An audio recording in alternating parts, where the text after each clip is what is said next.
ఢిల్లీలో కేంద్ర హోంశాఖ ఆధ్వర్యంలో మావోయిస్టు ప్రభావిత రాష్ట్రాలతో సమీక్ష సమావేశం జరుగుతోంది.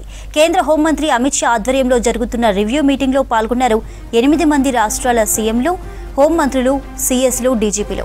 సమావేశానికి Telangana CM Revanth Reddy, CS Shanti Kumari, DGP జితేందర్లు హాజరయ్యారు. 2026 నాటికి నక్సలిజం అంతం, అర్బన్ నక్సల్స్ కట్టడి వంటి అంశాలపై చర్చిస్తున్నారు. ఇప్పటికే 2026 నాటికి దేశానికి మావోయిస్టుల నుంచి విముక్తి కల్పిస్తామని ప్రకటించారు కేంద్ర హోంమంత్రి అమిత్ షా. కార్యక్రమంలో ఏపీ నుంచి హోంమంత్రి అనిత, సీఎస్, డీజీపీలు పాల్గొన్నారు.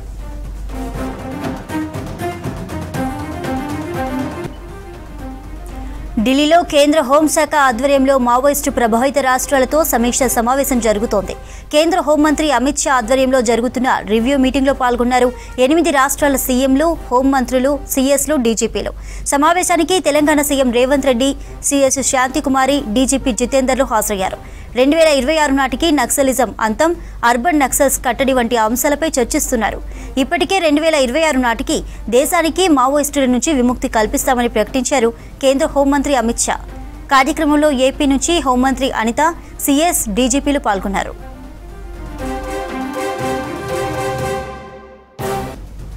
ఢిల్లీలో కేంద్ర హోంశాఖ ఆధ్వర్యంలో మావోయిస్టు ప్రభావిత రాష్ట్రాలతో సమీక్ష సమావేశం జరుగుతోంది.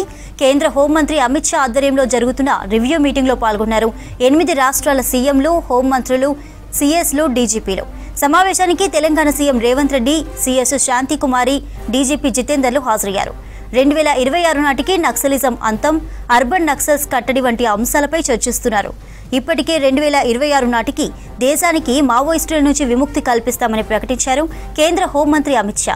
కార్యక్రమంలో ఏపీ నుంచి హోంమంత్రి అనిత, సీఎస్, డీజీపీలు పాల్గొన్నారు.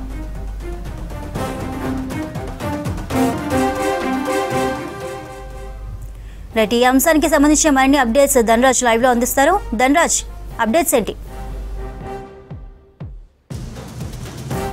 ఢిల్లీలో కేంద్ర హోం మినిస్టర్ అయినటువంటి అమిత్ షా ఆధ్వర్యంలో మొత్తం 8 రాష్ట్రాలకు చెందినటువంటి ముఖ్యమంత్రులు, అదేవిధంగా సీఎస్లు, డీజీపీలు, హోంశాఖ మినిస్టర్లతోటి కూడా మినిస్టర్ అమిత్ షా రివ్యూ కొనసాగిస్తున్నారు. ఏవైతే మావోయిస్టు ప్రభావిత రాష్ట్రాలు ఏవైతే ఉన్నాయో అక్కడ అభివృద్ధికి సంబంధించినటువంటి పనులు, అంతేకాకుండా అక్కడ 2026 నాటికి కూడా మొత్తం వామపక్షాన్ని తుది వరకు అంతమొందించడమే లక్ష్యం అంటూ కూడా అమిత్ షా ఇప్పటికే ప్రకటన చేయడం జరిగింది. ఈ క్రమంలోనే 8 రాష్ట్రాలకు చెందినటువంటి ముఖ్యమంత్రులు, సీఎస్లు, డీజీపీలతో పాటుగా ఈ రివ్యూ కొనసాగిస్తున్నారు. అయితే ఓ వరకు చూసినట్టయితే ఛత్తీస్గఢ్, మహారాష్ట్ర, ఆంధ్రప్రదేశ్, తెలంగాణ వంటి రాష్ట్రాలలో మావోయిస్టుకు సంబంధించినటువంటి ప్రభావిత జిల్లాలు ఉన్నాయి. ఇక్కడ అభివృద్ధికి సంబంధించిన పనులు ఏ విధంగా కొనసాగించాలి, అదేవిధంగా రోడ్లకు సంబంధించి వ్యవహారాలపైన కూడా ఇప్పటికే రివ్యూ కొనసాగిస్తుంది. మొత్తం ముఖ్యమంత్రులు ఇచ్చినటువంటి సలహా మేరకు చూసినట్టయితే ఏ అంశాలు ఈ రాష్ట్రాలపైన మావోయిస్టుకు సంబంధించినటువంటి అంశాలు ప్రభావితం చేస్తున్నాయి, అభివృద్ధికి సంబంధించినటువంటి వ్యవహారంలో నక్సల్స్ ఏ విధంగా అడ్డంకిగా మారుతురనే వ్యవహారాలపైన ఆయా ముఖ్యమంత్రులు, అదేవిధంగా సీఎస్లు, డీజీపీలు, హోమ్ మినిస్టర్ వాళ్ళ యొక్క సలహాలు, సూచనలు అన్నింటిని కూడా ఇటు అమిత్ షా తీసుకుంటున్నారు. అదేవిధంగా మొత్తం రూట్ మ్యాప్ అంతా కూడా 8 రాష్ట్రాలకు చెందినటువంటి రూట్ మ్యాప్లో ఏ విధంగా మావోయిస్టులు ప్రభావితమవుతున్నారు, అక్కడ ఉన్నటువంటి ఆదివాసీలు కావచ్చు, అక్కడ ఉన్నటువంటి జనాలు మొత్తం ఈ మావోయిస్టుకు వంటి వాటితోటి కూడా ఏ విధమైనటువంటి ప్రభావితంకు లోనవుతున్నారు, అదేవిధంగా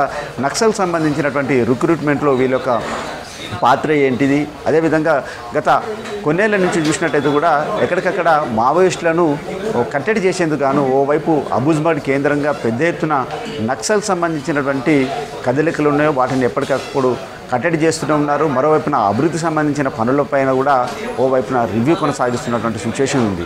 అయితే ఈరోజు చూసినట్టయితే కేంద్ర మంత్రులతో సహా అదేవిధంగా పోలీస్ శాఖకు సంబంధించినటువంటి అడ్వైజర్ కమిటీ అంతా కూడా మొత్తం ముఖ్యమంత్రులతోటి కలిసి రివ్యూ చేస్తున్నారు. అయితే ముఖ్యంగా చూసినట్టయితే చాలా వరకు అంటే ఈ ఛత్తీస్గఢ్ కావచ్చు, మహారాష్ట్రతో పాటుగాను ఒరిస్సా, ఈ ఆంధ్రప్రదేశ్, తెలంగాణ వంటి రాష్ట్రాలలో చాలా వరకు ఈ మావోయిస్టులు అనేది ఈ అబూజ్మడ్ కేంద్రంగా చాలా పెద్ద ఎత్తున వారి యొక్క కదలికలను, అదేవిధంగా వాళ్ళ యొక్క వాళ్ళు ప్రభావితం చేస్తున్నారు. అదేవిధంగా వీళ్ళను ఎయిర్ పారేషన్ గాను ఎప్పటికప్పుడు కగార్ ఆపరేషన్ కూడా కొనసాగిస్తున్నారు. ఈ కగార్ ఆపరేషన్ చూసినట్టయితే తుది దశకు చేరడం, అంతేకాకుండా 2020 నాటికి కూడా మొత్తం దేశవ్యాప్తంగా ఉన్నటువంటి మావోయిస్టులను ఏరివేత కార్యక్రమంగానే ఈ అమూజ్మడ్ కేంద్రంగా ఉన్నటువంటి నక్సల్స్ను ఏరివేస్తామంటూ ఇప్పటికే కేంద్ర హోంశాఖ అమిత్ షా చెప్పడం జరిగింది. అయితే ముఖ్యమంత్రులు ఇచ్చేటువంటి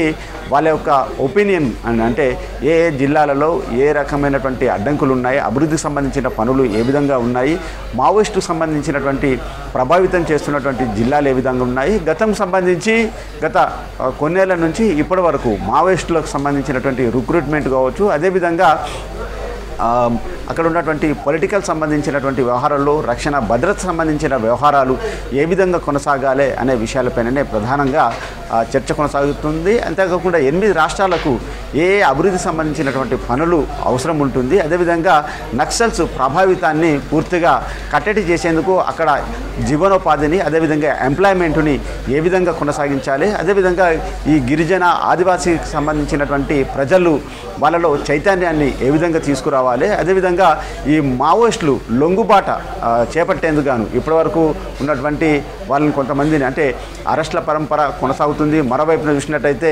ఓవైపున ఈ ఎన్కౌంటర్లో చాలా వరకు పెద్ద ఎత్తున గత కొన్నేళ్ల నుంచి కూడా మావోయిస్టు పార్టీకి ఎదురు దెబ్బలు తగులుతూనే ఉన్నాయి. పార్టీలో ఉన్నటువంటి పెద్ద క్యాడర్ అంతా కూడా చాలా వరకు ఈ సాయుధ బలగాల చేతిలో తుడుచుకుపెట్టుకోకపోతున్నటువంటి పరిస్థితి ఉంది. ఇలాంటి క్రమంలో ఇక మళ్ళీ కొత్తగా సంబంధించినటువంటి రిక్రూట్మెంట్లను ఎక్కడికక్కడ కట్టడి చేయాలి. అభివృద్ధికి సంబంధించిన పనులపైన కూడా ఇటు 8 రాష్ట్రాలకు చెందినటువంటి ముఖ్యమంత్రులు, డీజీపీలు, సిఎస్లతో పాటుగాను హోం శాఖ మినిస్టర్లతోటి కూడా అమిత్ షా ప్రత్యేకమైనటువంటి రివ్యూ కొనసాగిస్తున్నారు. దానికి సంబంధించినటువంటి అడ్వైజరీ కమిటీలుతో పాటుగాను ఎప్పటికప్పుడు తగినటువంటి సూచనలను మొత్తం మీద 8 రాష్ట్రాలలో ప్రధానంగా అభివృద్ధి ధ్యేయంగా కూడా ఈ సమావేశం కొనసాగుతుంది. చంద్రిక.